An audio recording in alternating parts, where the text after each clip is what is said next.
Hello everybody! Oh wait, let me just put my camera on. There we go, that one. There we go. Happy New Year to all of you. I hope you had a wonderful holiday, if you did get a holiday. I know not everyone got a holiday, like my brother had to work right through. So I want to move fairly quickly through everything I have to say, but I would, because I would like to do like a Q&A at the end. So if anyone has questions, please post them in the chat, and then I will get to them at the end. And whatever we don't get through, then thanks Nick, you're amazing. So, whatever we don't get through, then I can maybe chat to you privately or something like that. Okay, so I feel like 2 screens is not enough for this. Okay, so my name is Marinus. A lot of you know me from the Cambridge group. I've been tutoring for 12 years. And I've been tutoring Cambridge for 9 years. I mostly tutor English language, but I occasionally do maths and Afrikaans. I actually started with Afrikaans and then went to maths, and then kind of like got obsessed with tutoring English. I got interested in the Cambridge system when I met my wife, because like she had done Cambridge schooling and she was like really into it, and I was like, I didn't know much about it, and so because I was tutoring at the time, I just like learned more about it and I got really interested in it, and then I got a couple of students and it was great. And then 9 years passed, and yeah, I mostly tutor Cambridge now.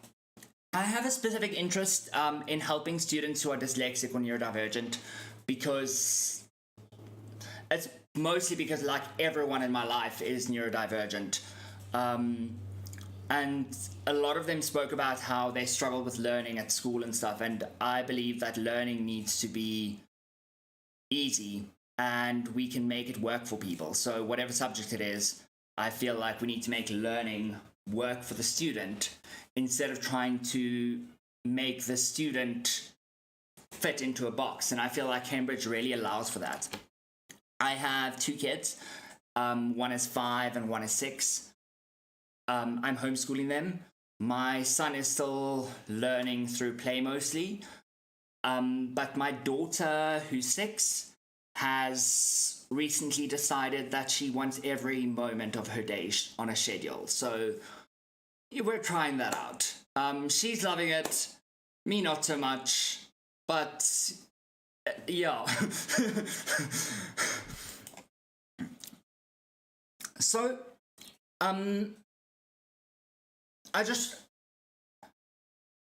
was first going to speak just about the high school years, but I feel like a lot of people are on the homeschooling, on the British curriculum group, and are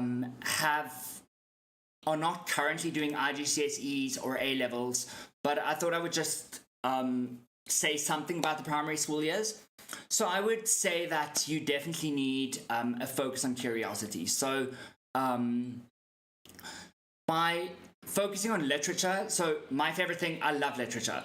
I think it is a great way to build curiosity. It is a great way to build depth of understanding. It is a great way to build maturity. So I would say definitely focus on curiosity. So find out what your kids are interested in, and find them books on it. Yes, it's good to have like a box curriculum if you're into that, or you could follow the Cambridge textbooks or whatever you choose to do. There are many options, but I would say that the main focus should be just following curiosity. And I think Important things to cover is reading nonfiction, writing nonfiction. So I think writing nonfiction is also really important. Like, it's a thing that people often leave out. I don't know why it's left out, but a lot of students come to me when they're writing the IGCSEs and they've never done nonfiction writing. Reading fiction and writing fiction. Writing fiction usually gets covered in primary school by a lot of parents. Reading fiction also does, but you do get some students who just aren't like big readers. And so I would suggest for them to like do short stories or listen to audiobooks.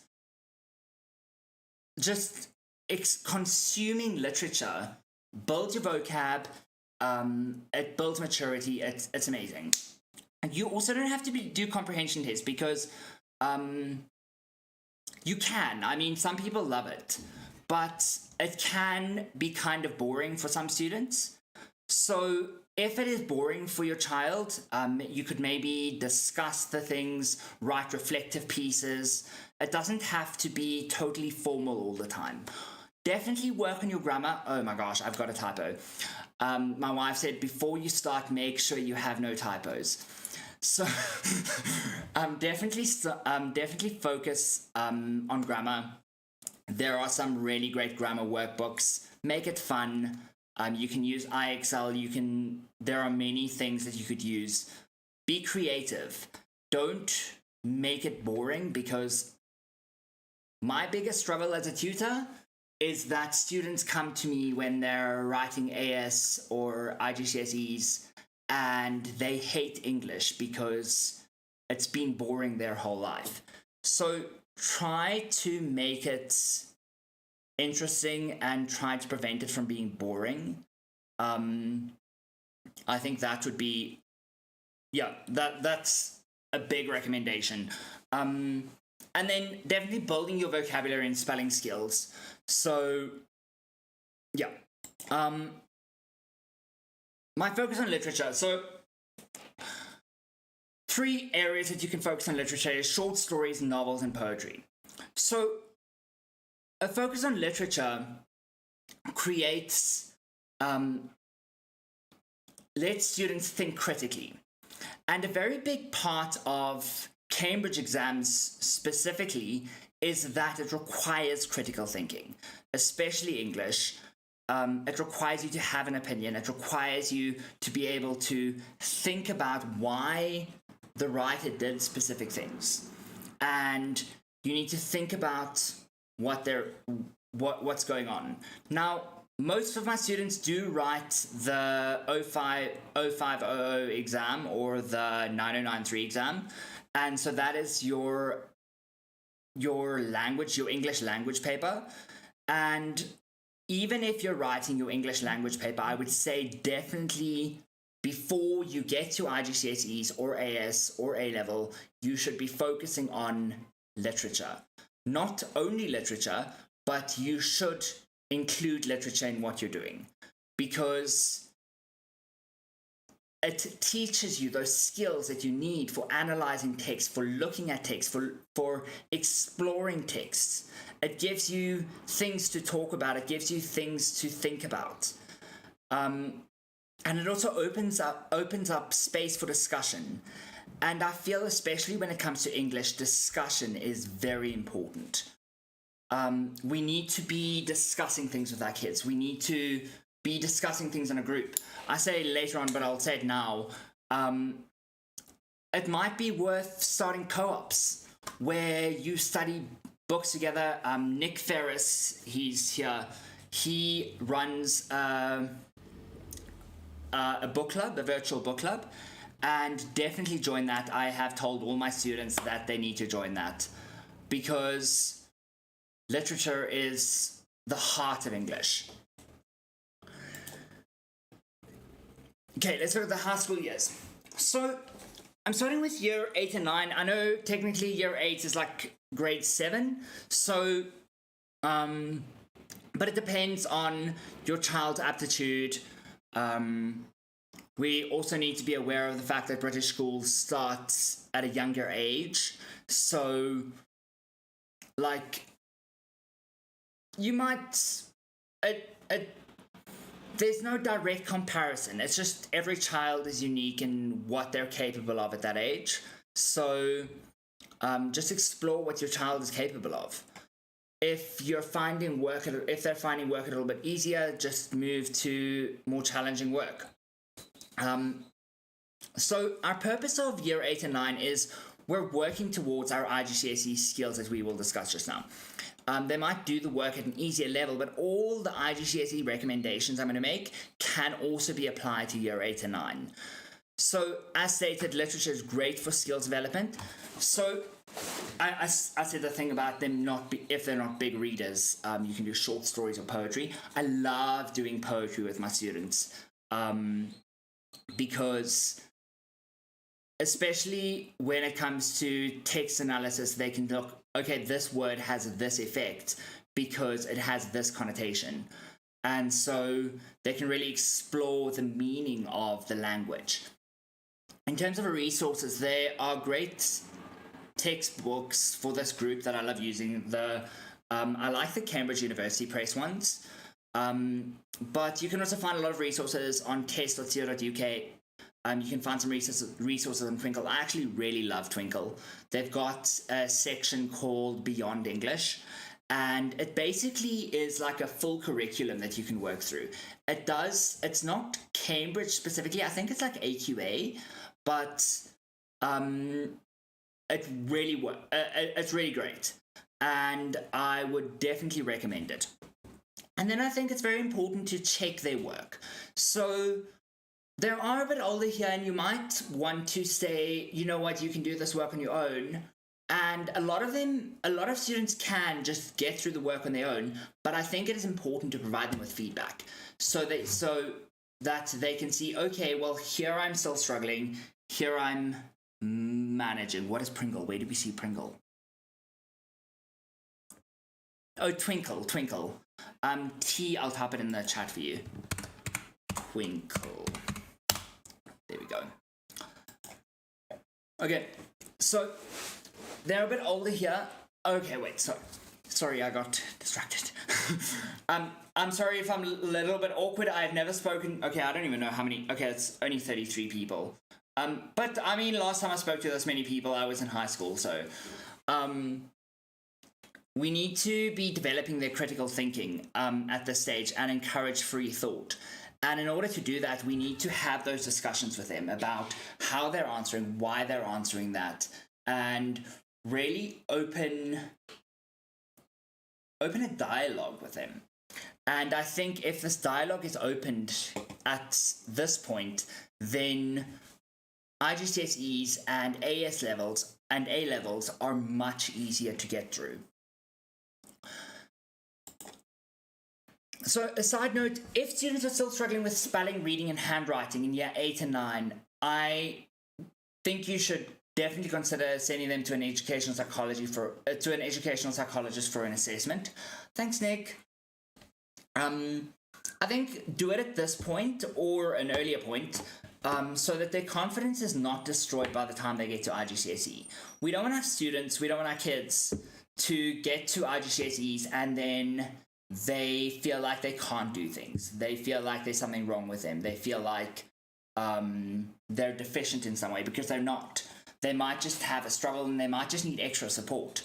And taking them to an educational psychologist can help to get that support. It can help to get them concessions for their exams. A lot of my students need readers, scribes, a separate room for those with a lot of anxiety. So I think definitely consider that. Yeah. So IGCSEs, I recommend doing the 050 English language paper because it leads nicely into the 9093. The reason I don't suggest a different English exam for your AS, so your 993 is your AS English language. The reason I don't suggest a different English exam for your AS is because the South African requirements for matric exemption, you need a Group A subject, so you need a first language. Now, your first language, English literature, does not count as a first language A-level subject. I think English language and literature, I knew this before right now, but right now I'm blanking. So if anyone can correct me, great. So as far as I can remember, if I do make a mistake, I'll email you all. As far as I can remember, you can do AS language and literature, but then obviously from language and literature you can't move on to A levels. So a lot of people choose to do A levels, or if they are good at English, because I don't usually recommend A levels, but a lot of people do choose A levels if they're good at English because they want more A level subjects, because they want to basically do less subjects. So yeah, doing the 993 exam is open-ended. So in terms of focus, our main focuses of the course are reading comprehension and written communication. So students need to be able to examine explicit and implicit meaning of a variety of texts. So yeah, that's a very big component. A lot of students struggle to, they manage with the explicit, but they struggle to look at the implicit, which is like the meaning behind what is being said. It's like the reading between the lines type of meaning. So they also need to be able to summarize text, have a basic understanding of how to analyze the language use in a text, and they need writing skills for a variety of purposes. So they need to be able to write letters, reviews, all kinds of things. And they need to have a good set of vocabulary. So in terms of time, usually it takes 2 years. Usually people take 2 years, but I have done it within 1 year with many, many students. And the recommendation is 130 teaching hours, although I know that different families approach lessons differently. So if you have a tutor, some people have tutors, some people do it solo. So yeah, this would apply to how you work as a family and how your child works and what your child's needs are.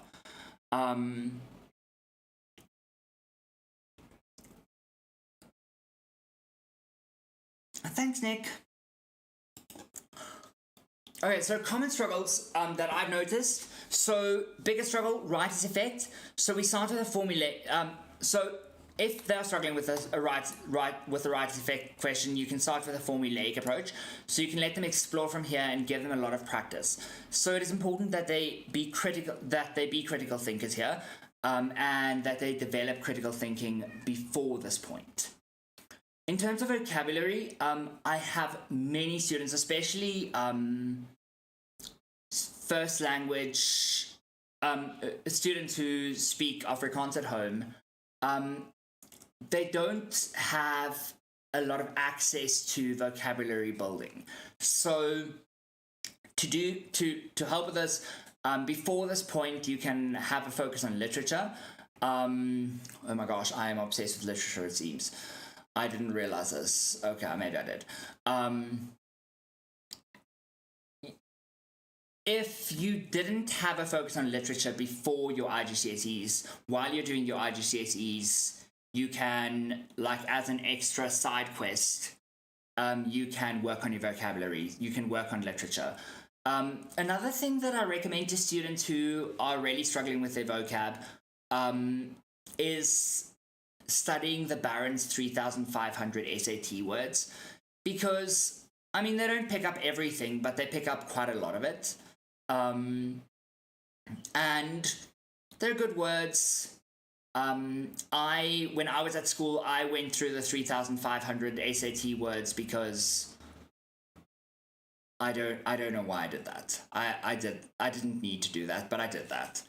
And it was great. So then a third thing that they struggle with is their writing. So generally summaries, I just want to note here that summaries, if they have a bit of practice and they have some instruction on it, my students generally pick up the summaries quite easily. Yeah, so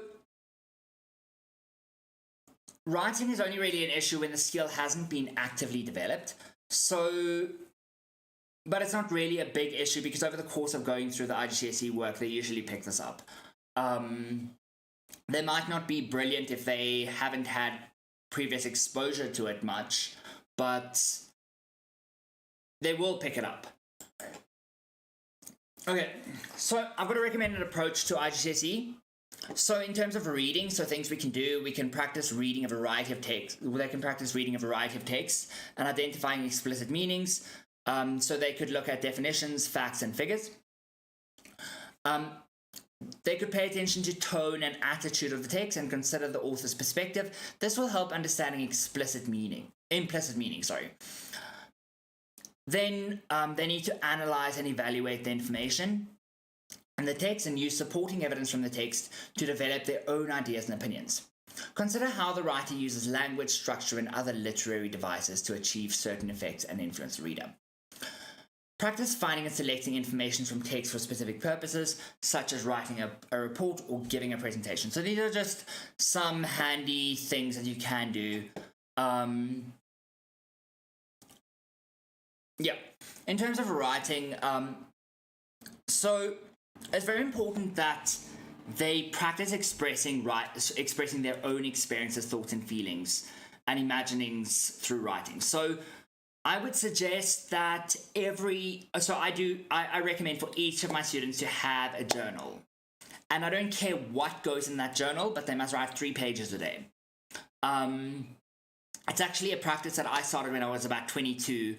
I just started writing 3 pages a day, and it helped me develop my communication skills. It helped me with my self-awareness. It helped me with a lot of things. So writing 3 pages a day, like A5 pages, brilliant.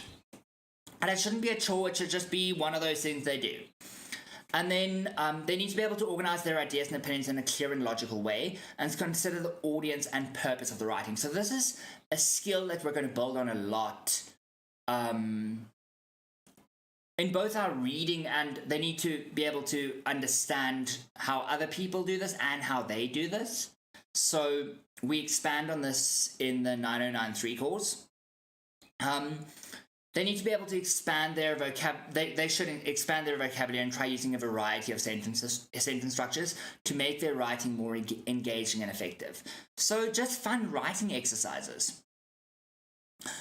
When they're writing, they should pay attention to their register, their level of formality, and their writing, and adjust it as appropriate for the context. And I think it's very important at this point to have discussions about it. Let them write something and then ask them, okay, well, what was the register? Why did you choose this level of formality? And if I had to write this for a different audience, how would I have to change this text? And that really gets them thinking about it. They also need to practice using correct spelling, punctuation, and grammar in their writing to improve clarity and precision. So, at some point in the future, exams will probably be online. But, and students will be able to type out their things. I don't know if there's going to be spell check or whatever, but I would definitely say for now, let them practice writing on paper, because when they spend their whole school, like all their school years, typing things out, and then they get to the exam and they need to suddenly write, they don't have that practice in spell checking for themselves. They don't like checking their punctuation, checking their grammar. They haven't trained themselves in actually evaluating their own work. So I would definitely say let them do it on paper. And then a side note, I would recommend some kind of group setting to work through all of this. So the syllabus was designed for a group setting. So you could get a tutoring group, you could join a co-op. I was thinking it would be great if people on the homeschooling groups on Facebook could perhaps like join up with like 5 or 10 people, and like things can happen online. And maybe one of the parents can host and kind of guide the students through everything, and one parent could do English, one parent could do maths, and like little co-ops are great. And because we have the internet, we don't really need to worry about people being close to us, because I know some people are remote and that limits the community you have access to. Okay, so AS. So this is the 993. It's quite a lot to get through. So I've broken it down into our paper 1, our AS, which is our paper 1, and our paper 2, and then our A level, which is our paper 3 and our paper 4, and then I mentioned how the IGCSE skills that are further developed in 993, and then the new skills we learn in our 993. Okay, so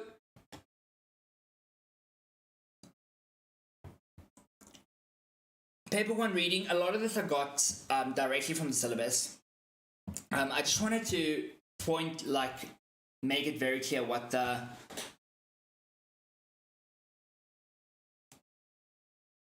okay, yes, that's a good idea. I totally agree with that, Zoe. IGCSE success is amazing. So in terms of our requirements, there are skills that we need to build, and they're like English is a skill-based subject. So in order to build these skills, the students need to read widely throughout the program of study, continually deepening their appreciation of an increasingly rich array of reading material. A lot of this should be done on their own. They should be learning at this point to really explore things, really study further. They should be interacting with texts.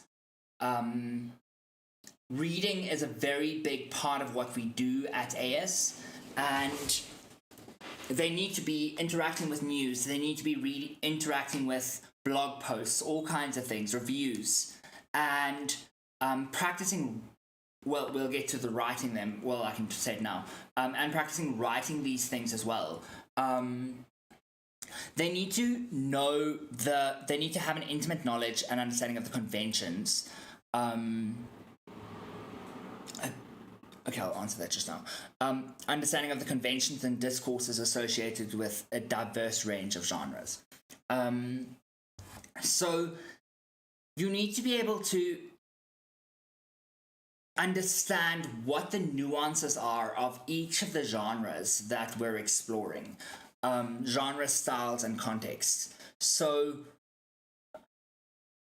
how is it written? Why is it written like that? What context? How does the context influence how the text is written? Why the text is written in that way?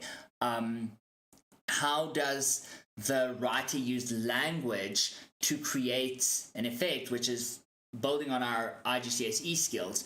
But going further than that, how does the use of language creates show what the purpose is. And I think I'm stumbling over my words a little bit. How does the way we use language, or the way the writer has used language, portray the the purpose, the context, all aspects of the text, and how does style, so each writer has an individual style, how is that style expressed? And what is that, the way that style is expressed, tell us about the way the audience will receive the text, and how does the writer change how they're writing because of who the audience is? I don't know if that made sense. Okay. Learners should continue to cultivate their personal relationship with the reading, enabling them to respond reflectively, analytically, discursively, and creatively, as is appropriate to the task or context. Okay, so that's our paper 1. So our AS paper, our AS papers are our paper 1 and our paper 2, and our A-level papers are our paper 3 and our paper 4. Obviously, if you want an A-level, you have to do all 4 papers. If you want your AS, you have to do the first 2. So using their reading as an inspiration, learners should explore and experiment with a similarly extensive variety of genres, styles, and contexts in their writing. So we've read a lot, and so now we need to write a lot. In addition to refining their ability to express themselves with precision and clarity of purpose, learners should become increasingly reflective writers, capable of adapting the style of their writing to fit a diverse range of forms, audiences, purposes, and contexts. So basically everything we learn in our reading, in our text analysis that we do in paper 1, and we do a bit of, I suppose, our reflective writing is a bit of text analysis. So everything we learn in our text analysis, we apply to our writing so that we can be more effective writers. Well, so the students can be more effective writers. Okay, then we've got language analysis. So our paper 3 is our language analysis, and it's made up of 2 sections. So language change and child language acquisition. So language change is basically looking at how language has changed over the years and why those changes have happened. And we take a text and we analyze that text to see how language has changed. We look at different presentations of that text to see how language has changed. So in the language change section, we are also going to learn about how historical language data is presented. So we're going to have, the students will learn how to read and understand that historical language data. Then child language acquisition. So here students look at children aged 0 to 8 years.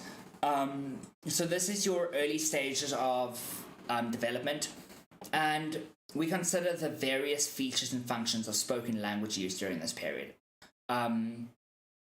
We look at the language theories, the theorists, and the conventions within the field. So this is a very,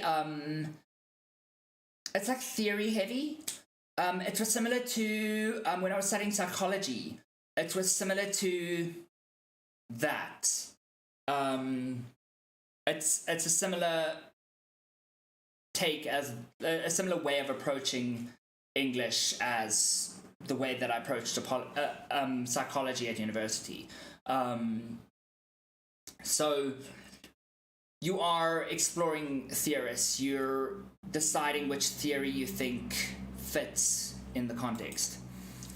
Then we've got our paper 4. So our paper 4 is our language topic. So we've got English in the world and language in the self. So English in the world is an exploration of how English is a global phenomenon, and how English is used in different countries, and why it is used in different places. We look at varieties of English, and basically the expansion of English. And then language in itself, we look at how language Okay, so hot take. This is how language interacts with culture, well, society, and identity. So, how language shapes identity. Um, so, we look at how the degree to which language is innate, learned, or both, and the ways in which language and thought are both interwoven with and separable from each other, and how we use language both consciously and unconsciously to construct and maintain social identities. Okay. So, I'm going to go through the skills and then a recommendation for each of the skills. So, the skills that we are going to be further developing in 909.3. So, analyzing, evaluating, developing facts, ideas, and opinions from text. So,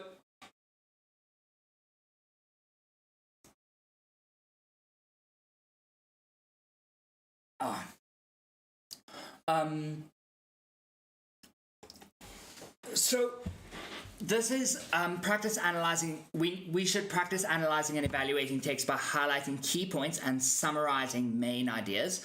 Practice developing arguments using evidence from the text. So summary isn't really a part of. Oh, is everyone losing my sound? Okay, my sound's working there.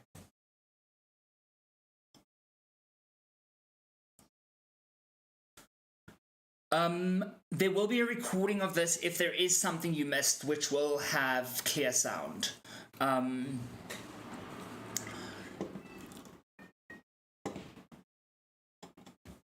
And I will send you a link to the slideshow so you can just look through the slideshow afterwards. So, summarizing isn't a part of our 909.3 exam, but being able to identify key points, being able to identify what the writer is trying to achieve, what the purpose is a very big component of this paper. Of 909.3. Acquiring and applying a wide vocabulary and knowledge of grammatical terminology. So we use a lot of grammatical terminology, and we to build this, we should regularly read challenging texts and try to identify and learn new vocabulary. I actually have a vocabulary list.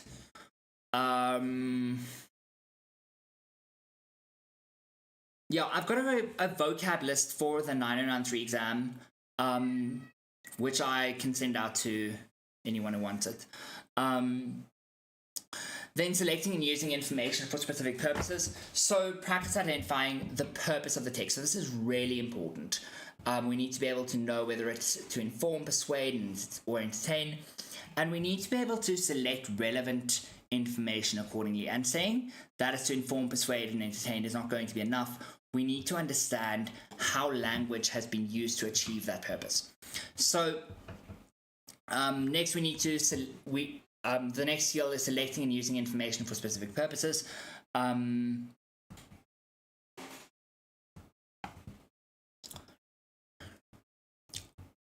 So for this,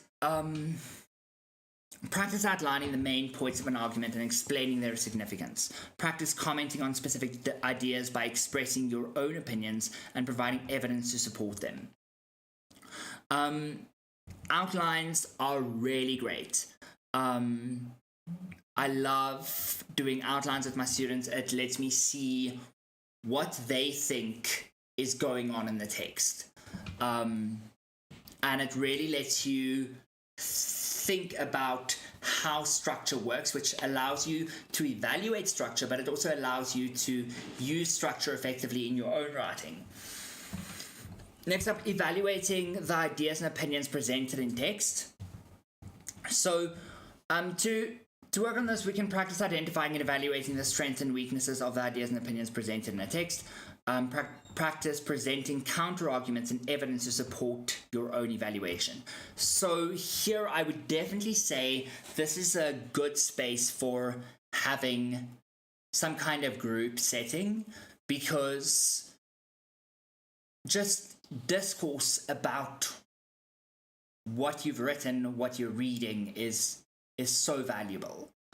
Okay, so new skills that we develop in 9093. Reflecting upon and evaluating the qualities of, they need to be able to reflect and evaluate the qualities of their own writing. So to practice this, they should practice self-editing and revising their work to improve clarity, coherence, and organization. Seek feedback from peers or a teacher to identify areas for improvement. So often what I do in my lessons is I have students first check their own work, and then I have them swap it with a peer, and the peer reviews their work and leaves comments on the side, and then students will go back and correct what they've done, but in a way that I can still see what they originally had, and then I will take a look at it and see, okay, well, this is where then I will provide some detailed feedback. Expanding knowledge, understanding, and use of language terminology. So to work on this, regularly review and practice language terminology learned in class. Seek out additional resources such as textbooks or online materials to deepen your knowledge. I would,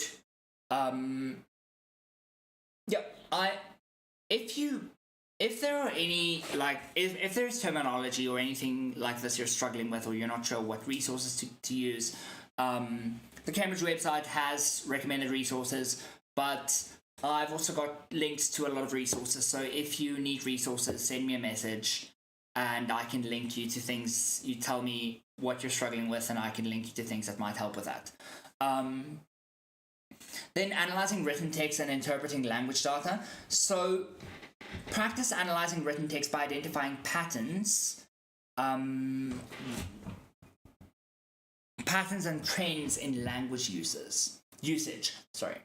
Practice interpreting language data by identifying key features and drawing conclusions based on that data. So I would suggest that, the textbook covers this. I used the Cambridge University Press textbook, the blue one.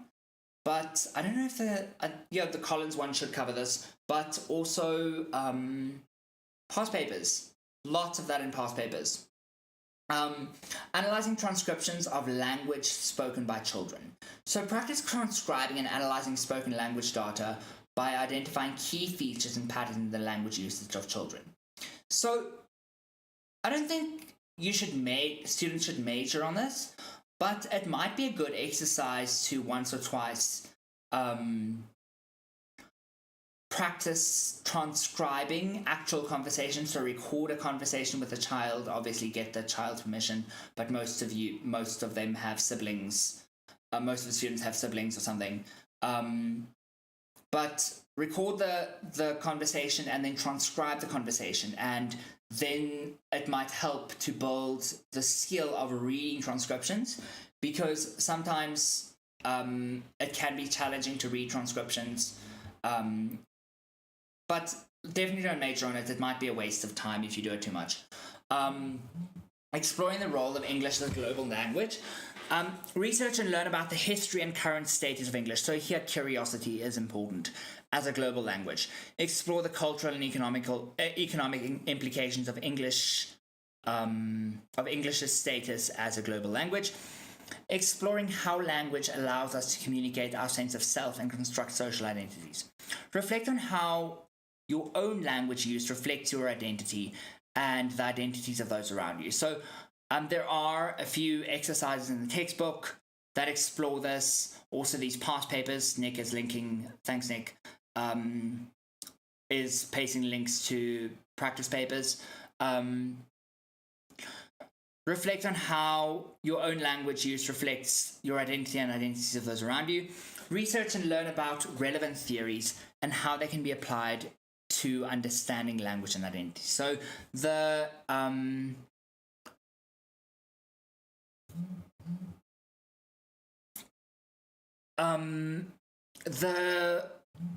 vocab list I'll send out will also have language, will also have identity theories and things like that. Okay, the AS and A level course can be very intense, and many people struggle to provide the support for their children. Their children need at this stage. If you find yourself needing resources to help them, feel free to reach out to me, and I will link you to whatever I have that might suit your needs. Okay, let's look at our questions.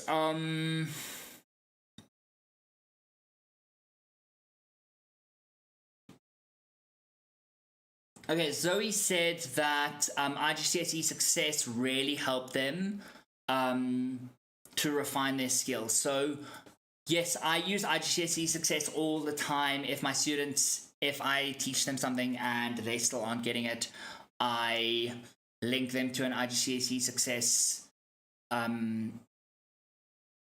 video. It's really helpful. It's amazing.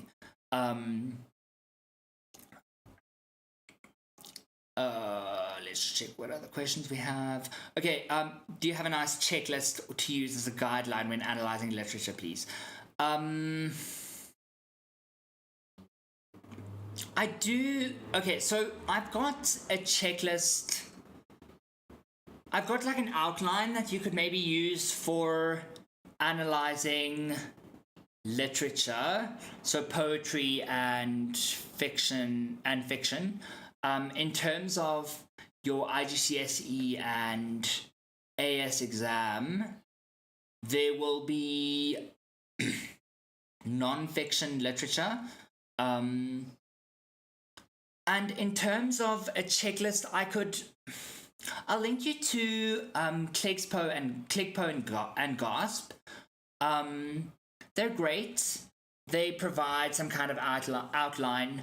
I'm just always nervous with very formulaic approaches because students who use a very formulaic approach often don't do well.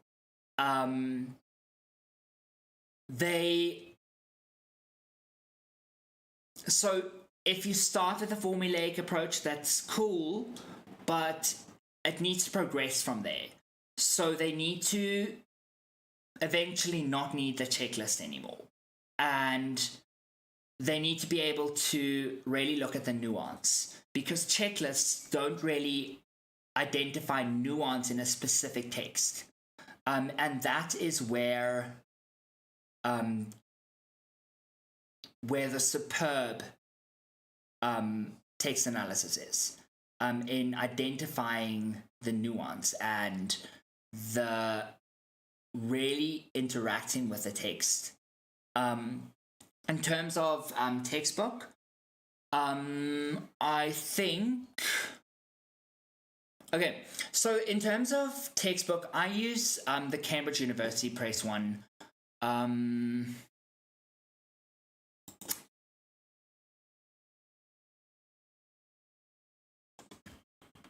Let me just find a photo of it.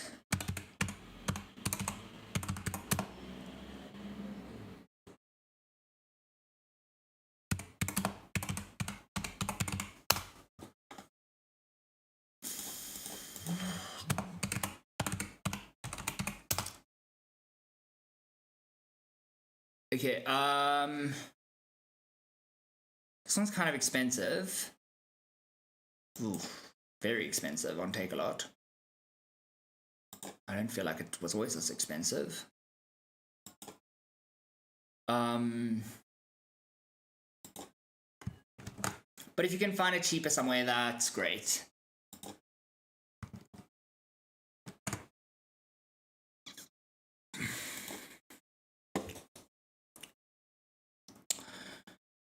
Okay, so this is just so that you have a picture of the book, and then let's just check which one. Let's just get a photo of the one I use for IG.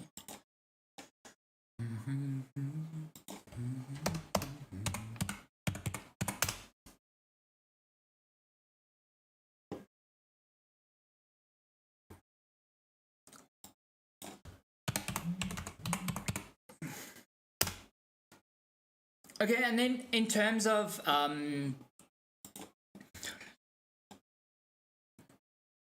IGCSE, I actually really like the Cambridge one, the Cambridge University Press one, and the Collins one.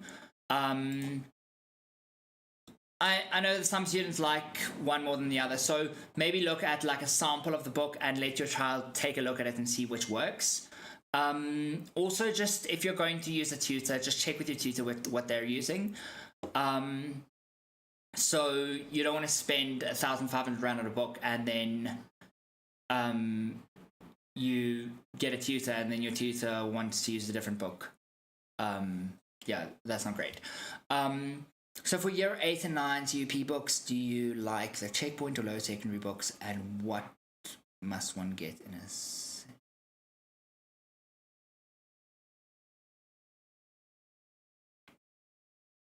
Okay, so generally, for the year 8 and 9, I do like the lower secondary one. I've used both, and I like them both, so it's a matter of preference. I would be more likely to get probably the checkpoint. But I don't know, it's just because textbooks are so expensive, it can really be a lot to get every book there is. So I would recommend just get the course book. If you're really struggling to market, get the teacher's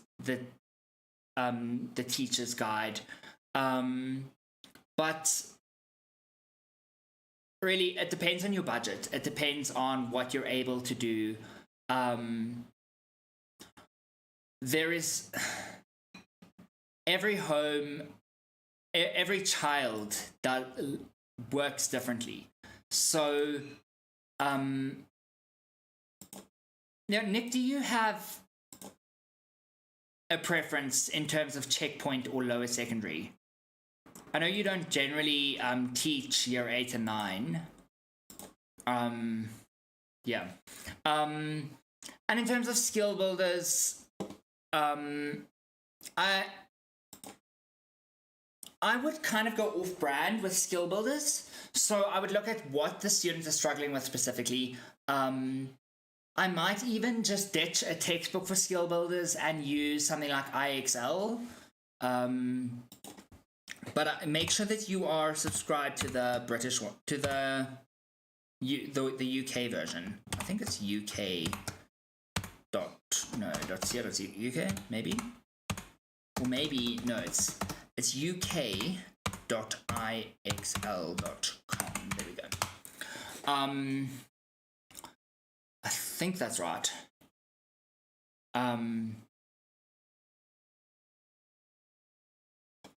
So I think IXL is a great resource if you've got a specific skill that you want to work through. Thanks, Nick. You're amazing. And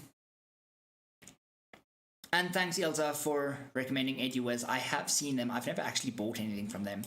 I generally buy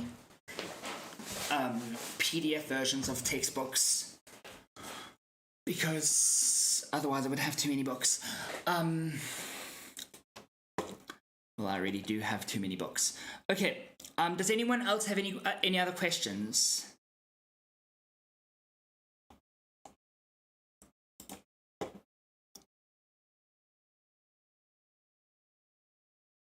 Okay, I see Tanya is responding here. Bala Kudu.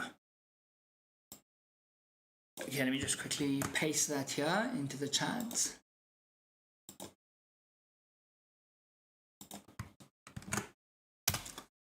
So that's what today's session was. Not so much, I didn't want to say this is what you have to do, because each family approaches it differently. Some people need more support, some people need less support. So in terms of self-marking AS past papers,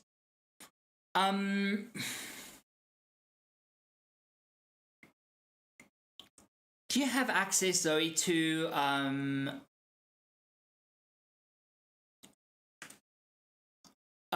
exemplar papers? Not exemplar papers, what are they called? So like I can't think of what they're called right now, but like papers that people have written and that have been marked so that you can see how they've been marked. That's actually how I learned to mark. I looked at a lot of papers that have been marked, how they've been marked. I questioned the person who marked it, why they marked it that way, and then I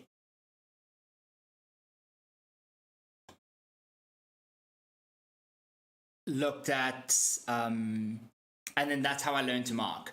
But I can send you what I have. They're not really like free for like distribution type of vibes. But I can send you what I have, and then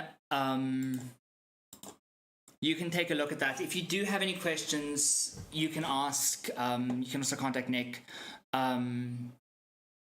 And I would definitely say, after you have looked at it yourself, get a peer to look at it, get a parent to look at it, get a tutor to look at it. Thank you, Nick. You are amazing.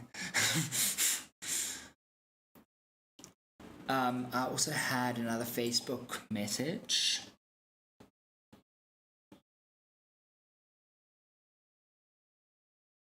Oh, I see. Okay,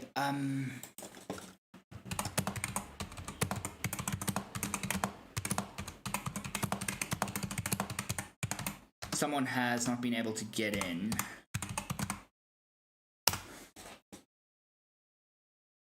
Okay, cool. Do you know the Elevate app? It sounds familiar.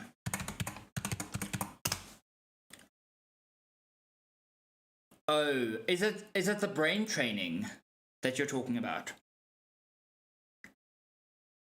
I actually read a couple of papers a few weeks ago about brain training. And the official scientific stance is that while brain training apps teach you to be better at the specific games that the brain training has, the specific games that the brain training app has, it doesn't actually improve cognition. So it doesn't fully translate. So yeah, because I actually wanted to recommend it to one of my students because I'd heard that it helps, and then but before I recommended anything, I always read some scientific papers to see whether it's just advertising that makes people think that it works or whether it's science.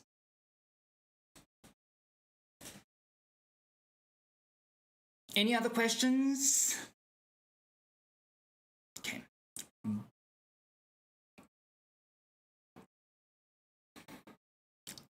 Thank you everyone for joining. It's been really great.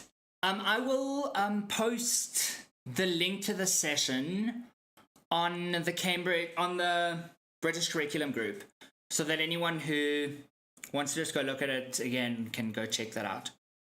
Okay. Bye everyone.